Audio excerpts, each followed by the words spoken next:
नमस्कार दोस्तों, एक बार फिर से स्वागत है आपका मेरे यूट्यूब चैनल पर। आइए आज हम छत्तीसगढ़ पाठ्यक्रम हिंदी में कक्षा 8वीं की पाठ 8 जिसका शीर्षक है एक सांस आज़ादी के।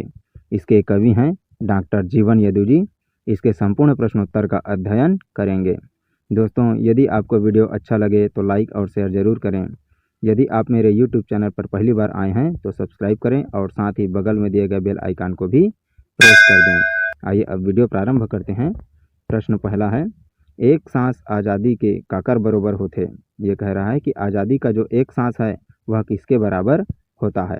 तो आप लोगों ने पढ़ा होगा एक सांस आज़ादी के 100 जन्म बरोबर होते हैं ना, वही जो कविता है वह इसका उत्तर है। उत्तर है आज़ादी के एक सांस 100 जन्म के बरोबर होते। प्रश्न दूसरा है, अंधियारी के डेरा कब उसल थे। तो आप लोगों ने पढ़ा होगा लहू के नदिया तौर निकलते बीर ह जत के बेरा, वही वाला जो कविता है वही इसका उत्तर है।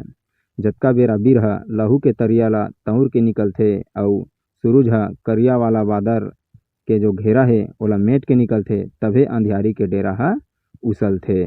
प्रश्न तीसरा, माढ़े पानी ह नई गावय खलभल खलभल गाना, कवि के ऐसे कहे के मतलब का है। ये कह रहा है दोस्तों कि एक जगह इकट्ठा पानी कलकल का गीत नहीं गाता। इससे कवि का क्या तात्पर्य है। तो इसका उत्तर है माढ़े पानी ह नहीं गावय खलभल खलभल गाना, कवि के ऐसे कहे के मतलब है एक जगह माढ़े पानी ह बहत पानी कस कलकल के गीत नहीं गावय, अर्थात जो पानी है यदि वह बहेगा नहीं तब तक वह कलकल का गीत नहीं गा सकता। अर्थात यदि आपको आज़ादी चाहिए तो कड़ा संघर्ष करना ही पड़ेगा।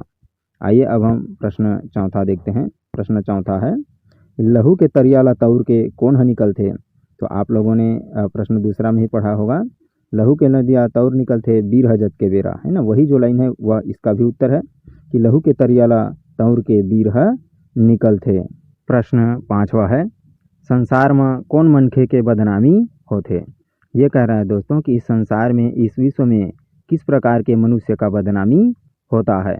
इसका उत्तर है जेन मनखे के चेथी में जुड़ा कस गुलामी ह माढ़े रथे और जेन ह बैरी मन ला घोलन के जोहारथे संसार में ओकर बदनामी होथे।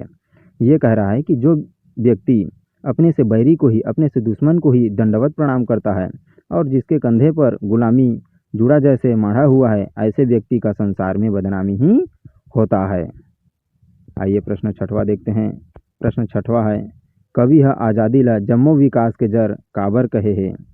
ये कह रहा है कि आज़ादी ही सभी प्रकार के विकास का आधार क्यों है। उत्तर है आज़ादी है विकास के रद्दा खोलथे। गुलाम मनखे ह अपन मर्जी के कोनो काम नहीं कर सके, ओह पर भरोसा अपन जिंदगी गुजारथे।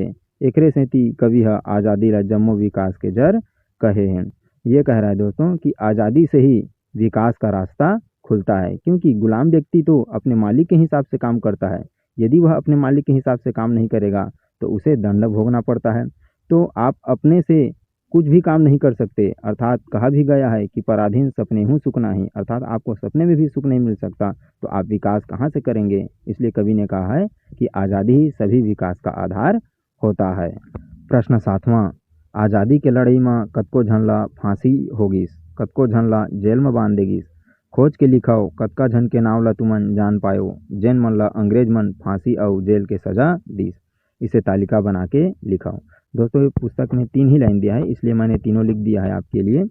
फांसी के सज़ा पाने वाले भगत सिंह, सुखदेव और राजगुरु, इन्हें जो तय डेट था उस फांसी से पहले ही सज़ा दे दिया गया, क्योंकि ये लोग बहुत ही अच्छे क्रांतिकारी थे और स्वतंत्रता के लिए अपने पूरे संघर्ष के साथ अंग्रेज़ों के सामने डटकर खड़े हो गए थे।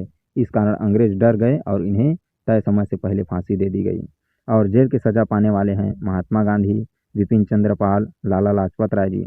इनमें जो लाला लाजपत राय जी है, इनकी मृत्यु जेल के अंदर अंग्रेज़ों के डंडे की पिटाई से हो गया था। इन्होंने उस समय कहा था कि मेरे शरीर पर पड़ी एक एक डंडी अंग्रेज़ों के ताबूत की कील साबित होगी।